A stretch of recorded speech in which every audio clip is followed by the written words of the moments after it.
Hello friends, സാന്ത്വനത്തിലേക്ക് എല്ലാവർക്കും സ്വാഗതം. അങ്ങനെ ഉദയഭാനും ശ്രീകലയും കൂടെ ശ്രീദേവിയോട് പറഞ്ഞു കൊടുക്കുകയാണ്, നീ അവിടെ ചെന്നിട്ട് ഏറ്റവും നല്ല മരുമകളായിട്ട് തന്നെ ജീവിക്കണം, ആരെ കൊണ്ട് ഒരു കുറ്റവും പറയിപ്പിക്കരുത്, അവരെ എല്ലാവരും നീ കയ്യിലെടുക്കണം. പിന്നെ അല്ലെങ്കിൽ തന്നെ ഇവിടെ ആനന്ദ് വന്നപ്പോൾ നിൻ്റെ പുറകിൽ തന്നെ ചുറ്റിപ്പറ്റി ഇങ്ങനെ നടന്നു കണ്ടില്ലേ, അവന് നിന്നോട് അത്രമാത്രം ഇഷ്ടമാണ്. ഇപ്പോഴേ ഈ ഒരു ഇഷ്ടമാണെങ്കിലേ അവിടെ ചെന്ന് കഴിയുമ്പോഴും അവനെ നീ കയ്യിലെടുക്കാൻ ഒരു താമസവും ഇല്ല, പെട്ടെന്ന് എന്നെ കാര്യങ്ങൾ നടത്തിക്കൊള്ളണം എന്നൊക്കെ ഇങ്ങനെ പറഞ്ഞ് ഉപദേശിച്ചു കൊടുക്കുക. അപ്പോൾ അവൾ പറയുന്നുണ്ട്, ശ്രീദേവി പറയാ, ഓ കഷ്ടം, എനിക്കിനി അഭിനയിക്കാനൊന്നും വയ്യ അച്ഛാ, ഇത്രയും അച്ഛൻ പറഞ്ഞതുപോലെയൊക്കെ ചെയ്തില്ലേ, അഭിനയിക്കണം മോളെ, അഭിനയിച്ചാലേ ജീവിതം മുന്നോട്ട് കൊണ്ടുപോകാൻ പറ്റുള്ളൂ എന്ന് അച്ഛൻ ഉപദേശിച്ചു കൊടുക്കാട്ടോ. പിന്നെ രാവിലെ വെളുപ്പിനെ ഇരുന്ന് പഠിക്കുകയാണ്, രാത്രി ഇരുന്ന് പഠിക്കുകയാണ് നമ്മൾ മിത്ര പഠിച്ചുകൊണ്ടിരിക്കുന്ന സമയത്ത് ഡൗട്ട് വരുവാണ് കേട്ടോ. അപ്പോൾ നാളെ രാവിലെ കോളേജിൽ സബ്മിറ്റ് ചെയ്യേണ്ട കാര്യങ്ങളാണ്. അപ്പോൾ അതിന് വേണ്ടിയിട്ട് കൂട്ടുകാരിയെ വിളിച്ച് അന്വേഷിക്കുന്നുണ്ട്. അത് ആര്യൻ ആ കട്ടിലിൽ കിടന്നെല്ലാം ശ്രദ്ധിക്കുന്നുണ്ട് കേട്ടോ. അപ്പോൾ കൂട്ടുകാരിക്ക് അതൊന്നും അറിയില്ല എന്ന് പറയുക. അപ്പോൾ ഉടനെ ആര്യനടുത്ത് വന്ന് നിന്നിട്ട്, നിനക്ക് എന്താ എന്നോട് ചോദിക്കുക, ഞാൻ പറഞ്ഞു തരാമെന്ന് പറയാം കേട്ടോ. അപ്പോൾ ഡൗട്ട് ആര്യനോട് ചോദിക്കുമ്പോൾ ആര്യം പറയുന്നുണ്ട്, നീ ഫോണിൽ എടുക്കുക, ഞാൻ റെക്കോർഡ് ചെയ്യും, ഞാൻ പറഞ്ഞു തരാം, നീ നിൻ്റേതായിട്ടുള്ള രീതിയിൽ മാറ്റിയാൽ മതിയെന്ന്. നല്ല അടിപൊളിയായിട്ട് ആര്യൻ അതിൻ്റെ ആൻസർ വിശദീകരിച്ച് അങ്ങ് പറഞ്ഞു കൊടുക്കുക കേട്ടോ. ഇത് കേട്ടിട്ട് മിത്രയ്ക്കാണെങ്കിൽ ഭയങ്കര ഇവിടെ ഒരു അഭിമാനം തോന്നുന്നുണ്ട്. ആര്യന് ഇത്രയ്ക്ക് അറിവും കാര്യങ്ങളുണ്ട്, എന്നിട്ടും ആര്യന് കോളേജിൽ പോകാൻ പറ്റണില്ല, പഠിക്കുന്നില്ല, അതൊക്കെ വിഷമാവണം കേട്ടോ. എൻ്റെ ആര്യനോട് പറയാണ്, ആര്യ എങ്ങനെയെങ്കിലും കോളേജിലെ പഠിത്തം നീ കണ്ടിന്യൂ ചെയ്യണം, അല്ലെങ്കിൽ ഈ ജോലി എങ്ങനെയെങ്കിലും പാർട്ട് ടൈം ആക്ക്, ഞാനും കൂടെ എവിടെയെങ്കിലും ജോലിക്ക് പോയി നമുക്ക് പാർട്ട് ടൈമായിട്ട് രണ്ടുപേർക്കും പോകാൻ, പഠിക്കുകയും ചെയ്യാം, നമുക്ക് ഒരുമിച്ച് പഠിക്കാം ആര്യ എന്ന് പറയുമ്പോൾ, അപ്പോൾ ആര്യം പറഞ്ഞിട്ടുണ്ട് നമുക്ക് അതിനെക്കുറിച്ച് പിന്നീട് തീരുമാനിക്കാം, ഞാനും അത് ആലോചിക്കുന്നുണ്ടെന്ന്. അതോടുകൂടി മിത്രയ്ക്കും വലിയ സന്തോഷമൊക്കെ ആവുക കേട്ടോ.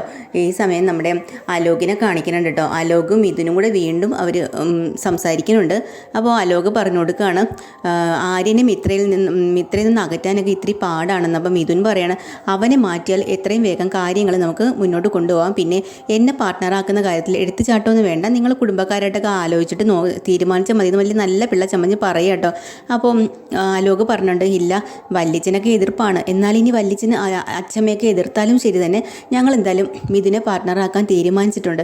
പിന്നെ വല്യച്ഛനും വല്യമ്മയ്ക്കൊക്കെ ഇപ്പം മിത്രയോട് ഭയങ്കര സോഫ്റ്റ് കോർണറൊക്കെ വന്നിട്ടുണ്ട്, അതെങ്ങനെയെങ്കിലും ഒന്ന് മാറ്റിയെടുക്കണം, അതിനെ ആദ്യം അവളിൽ നിന്ന് അകന്നാലല്ലേ എന്തെങ്കിലും ചെയ്യാൻ പറ്റുള്ളൂ. അപ്പോൾ മിഥുൻ പറഞ്ഞു കൊടുക്കണം, അതൊന്നും അലോക് പേടിക്കണ്ട, അവളിൽ നിന്ന് അവനെ അകറ്റാനുള്ള വഴികളൊക്കെ എനിക്കറിയാം, പിന്നെ പെൺമക്കളല്ലേ അച്ഛനമ്മമാർ സ്നേഹിക്കും, അതിന് കുറ്റം പറയാൻ പറ്റില്ല അവരെ എന്ന് പറയുമ്പോൾ അലോക് പറയും, എൻ്റെ ജീവിതവും കൂടെ തൊലച്ചിട്ടാണ് അവൾ പോയത്, എൻ്റെ വിവാഹം കൂടെ മുടങ്ങിപ്പോയി, അവളെ ഇനി സ്നേഹിക്കണമെന്നോ എങ്ങനെ തോന്നുന്നു പറയാൻ, അതൊക്കെ നമുക്ക് മാറ്റിയെടുക്കാം അലോകെ എന്നൊക്കെ പറഞ്ഞ് അവർ ഭയങ്കര കാര്യത്തിലങ്ങ് സംസാരിക്കുന്നുണ്ട് കേട്ടോ. അപ്പോൾ ഇതും കഴിഞ്ഞിട്ട് പിന്നെ കളിക്കണത് നമ്മുടെ ദേവമംഗലത്താണ് കേട്ടോ. ദേവമംഗലത്താണെങ്കിൽ പുതിയൊരു ആളിനെയും കൊണ്ട് വന്നിട്ടുണ്ട്, ബാലന്. അപ്പോൾ ഗോമതി എല്ലാവരും വന്നിരിക്കണേ ഇതാരാന്ന്. അപ്പോഴാണ് വീടിൻ്റെ കാര്യങ്ങളൊക്കെ പറയുന്നത്, വീടൊക്കെ ഒന്ന് പുതുക്കി പണിയണമെന്നാണ് കേട്ടോ. അപ്പോൾ അതിന് ഇത്ര രൂപ ചിലവാകും, പക്ഷേ ആനന്ദ് അങ്ങ് ഇൻട്രസ്റ്റ് നിൽക്കുകയാണ്. അപ്പോൾ അയാൾക്ക് കാര്യങ്ങളൊക്കെ പറഞ്ഞു കൊടുത്ത് പോകുമ്പോൾ ഗോമതി പറയും, ബാലേട്ട ഇതിൻ്റെ ആവശ്യമുണ്ട്, ഇത് ഒരുപാട് അനാവശ്യ ചിലവാണ്, എന്തായാലും നല്ല രീതിയിലൊരു വിവാഹം നമ്മൾ നടത്തുന്നുണ്ട്, അത് പോരെ.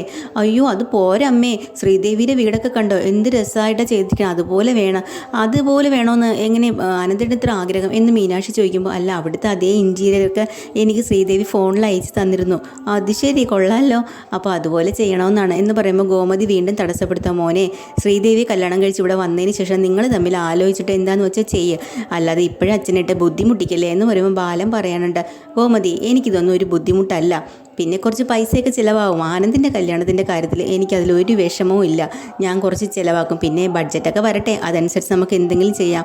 ഗോമതി വീണ്ടും പറയുന്നുണ്ട്, മീനാക്ഷിയും പറയാം, അച്ഛാ ആഡംബരത്തിൽ നടത്തുന്നതല്ലല്ലോ കല്യാണം, ചെറിയ രീതിയിൽ നടത്തിയാലും നല്ല രീതിയിൽ ജീവിച്ച് പോകുന്നതല്ലേ അതിൻ്റെ ഒരു ഇത്.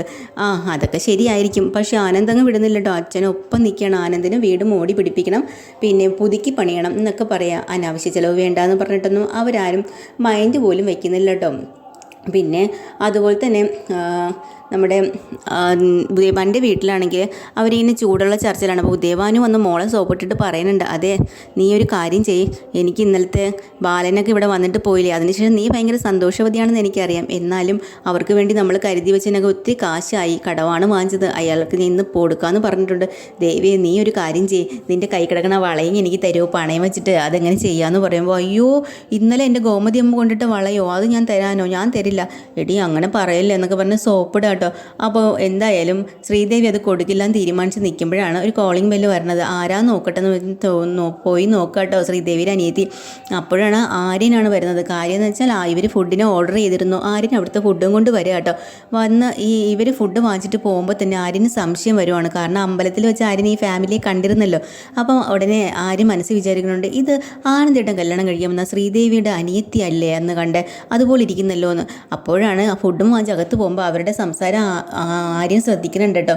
ഫുഡ് വാങ്ങിച്ച് വിടുമ്പോൾ പൈസ ചോദിക്കുമ്പോൾ പൈസ ഇല്ലയെന്ന് പറയാം. ഞാനിവിടെ പോട്ടെ, അങ്ങനെ പൈസയുടെ ദാരിദ്ര്യം പരസ്പരം ഇരുന്ന് പറയുക.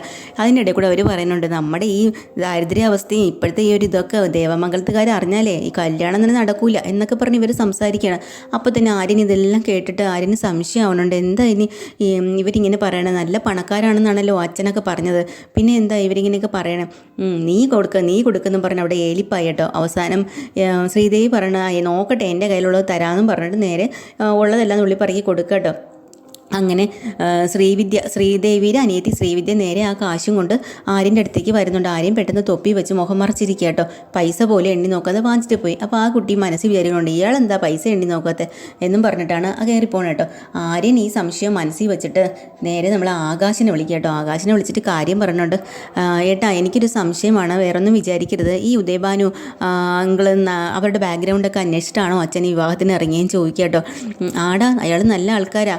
ഇല്ല, എനിക്ക് ചെറിയൊരു സംശയമുണ്ട്, ഒന്നുകൂടെ ഒന്ന് അന്വേഷിക്കാൻ പറയണേ, വേറൊന്നും കൊണ്ടല്ല എന്നൊക്കെ ഇങ്ങനെ പറയുമ്പോൾ, എന്താടാ, അല്ലേ ഞാൻ വെറുതെ പറഞ്ഞു എന്നേ ഉള്ളൂ, ശരി എന്ന് പറയാം കേട്ടോ. അതും കേട്ട ആകാശം നേരെ വന്ന് ബാലനോടൊക്കെ ഈ കാര്യം സംസാരിക്കുക കേട്ടോ. അച്ഛാ, ആര്യൻ ഇങ്ങനെ പറഞ്ഞിരുന്നു, ഒരു സംശയമാണ്, അവരുടെ ഫാമിലിയെക്കുറിച്ച് ഒന്നുകൂടെ അന്വേഷിക്കണം, എന്തോ ഇതുണ്ടെന്നാണ് അറിഞ്ഞതെന്ന് അവൻ പറയുന്നു. അത് ശരി. അപ്പോൾ അവൻ അതും പറയും, അതിൻ്റെ അപ്പുറവും പറയും.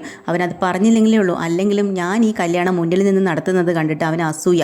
അതുമാത്രമല്ല, എങ്ങനെയൊക്കെയോ അവൻ മണത്തറിഞ്ഞു അയാൾ നല്ലൊരു ഫാമിലിയിലുള്ളതാണ്, പണക്കാരനാണെന്നൊക്കെ. അതിൻ്റെ കുശുമ്പാണ് അവന്. എങ്ങനെയെങ്കിലും ഇത് നടക്കാതിരിക്കണം. അവൻ്റെ വിവാഹം എങ്ങനെയാണ് നടന്നത് അതുപോലെ വേണം ആനന്ദിൻ്റെ വിവാഹം നടക്കാൻ. അതാണ് അവൻ്റെ ആഗ്രഹം. അങ്ങനെയൊന്നും പറയില്ല ബാലട്ട, എന്തെങ്കിലും ഒരു ഇല്ലാതെ അങ്ങനെ ആരും പറയില്ല എന്ന് ഗോമതിയൊക്കെ പറയാം കേട്ടോ. നീ എന്നാൽ ശരി, അമ്പലത്തിൽ വെച്ച് പോറ്റി നിന്നെ കണ്ടപ്പോൾ എന്താ പറഞ്ഞത്? അയാളൊരു നല്ല മനുഷ്യനാണെന്ന് പറഞ്ഞപ്പോൾ നിനക്ക് എന്താ തോന്നിയത്? അല്ല, എനിക്ക് നല്ല മനുഷ്യനാണെന്ന് തോന്നി. അത് തന്നെയാണ് പറഞ്ഞത്. അതിന് മുന്നേ എനിക്ക് തോന്നി അയാൾ നല്ലൊരു മനുഷ്യനാണെന്ന്. അപ്പോൾ അയാളെപ്പോലെ ഒരാളിനെ കുറിച്ച് ഇങ്ങനെ ചിന്തിക്കുന്ന പോലും തെറ്റല്ല. ഇനി അവൻ അല്ലെങ്കിൽ തന്നെ കുട്ടിക്കാലം മുതൽ ഞാൻ എന്ത് പറഞ്ഞാലും അവൻ നേരെ ഓപ്പോസിറ്റേ ചെയ്യത്തുള്ളൂ. അത് തന്നെയാണ് ഇപ്പോഴും. പിന്നെ അവൻ അത്രയ്ക്ക് വിശ്വാസക്കുറവാണെങ്കിൽ ഒരു കാര്യം ചെയ്യാം, ആകാശേ, എല്ലാവരും കൂടെ നമുക്കൊന്നും കൂടെ അവരുടെ ഫാമിലിയെക്കുറിച്ച് അന്വേഷിക്കാമെന്ന് പറയുമ്പോൾ ആനന്ദ് സമ്മതിക്കുന്നില്ല കേട്ടോ. ആനന്ദ് പറയോ, അച്ഛാ വേണ്ട അച്ഛാ, ഈ കല്യാണം മുടങ്ങി പോയാലെന്ന് വെച്ചിട്ടാണ്. ഇനിയിപ്പോൾ എന്താ? അപ്പം മീനാക്ഷി പറയുന്നുണ്ട്, അവിടെ പോയി എല്ലാം കണ്ട് പെണ്ണും കണ്ട് ഉറപ്പിക്കുകയും ചെയ്തില്ലേ, ഇനി എന്താ എന്നൊക്കെ ചോദിക്കട്ടാ. അതാ, എന്നാലും അവൻ അത്രയ്ക്ക് സംശയമാണെങ്കിൽ ഒരു കാര്യം ചെയ്യാം, അവിടെയുള്ള ഏതൊരു പെട്ടിക്കടയിൽ പോയി ചോദിച്ചാലും അയാളെക്കുറിച്ച് നല്ലതേ എല്ലാവർക്കും പറയാനുണ്ടാവുള്ളൂ. ഒന്ന് അന്വേഷിച്ചിട്ട് വാന്ന് പറയാട്ടോ. അങ്ങനെ എല്ലാവരും കൂടെ അന്വേഷിക്കാമെന്ന് വിചാരിച്ച് പോവാട്ടിട്ടുന്നത് എപ്പിസോഡിൽ പുതിയൊരു എപ്പിസോഡ് വീണ്ടും വരാൻ. ചാനൽ ഇഷ്ടമായി ലൈക്ക് ചെയ്യുക, ഷെയർ ചെയ്യുക, സബ്സ്ക്രൈബ് ചെയ്യുക. Thank you.